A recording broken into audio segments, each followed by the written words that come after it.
So mga idol, matapos nga pong nangyaring field trade ng Los Angeles Lakers sa kanilang dream big man o sentro na si Mark Williams. Dalawang big man ngayon ang pinagpipilian ng Lakers para sa kanilang panibagong sistema at lineup.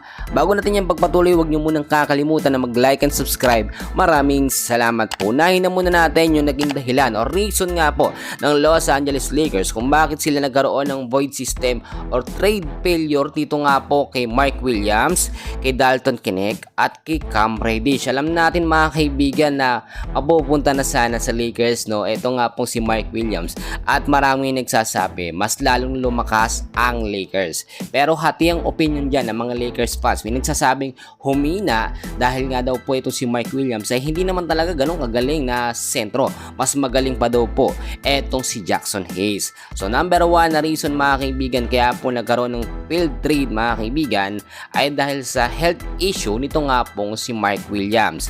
Kasama na rin dyan sa ating nakikitang problema mga kaibigan o dahilan kaya nagkaroon ng field trade ay mababa pong market value nito nga pong si Mark Williams. Dahil yung sinasabing health issue mga kaibigan, kung may injury man siya, meron mang problema sa pangangatawan niya, madali lang masusolusyonan yon kung mataas ang market value ng isang player.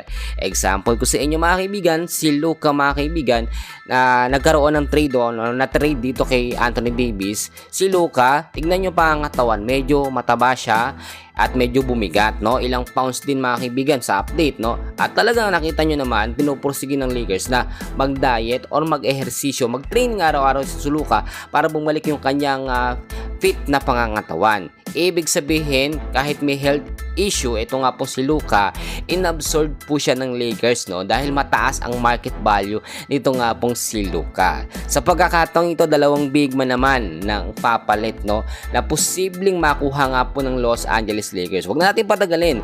Etong unahin natin mga kaibigan na sa top 1. Ito nga pong si Dwight Howard na meron ng chemistry sa mga player nga po ng Lakers. Dati ng player ng Lakers itong si Dwight Howard at magaling nakaduo or katandem nga po nitong si LeBron James. Marami nagsasabi malaki ang tsansa nito nga po si Dwight Howard dahil siya agad ang nasa top 1, no, na posibleng pamalit or ma-buyout ng Lakers.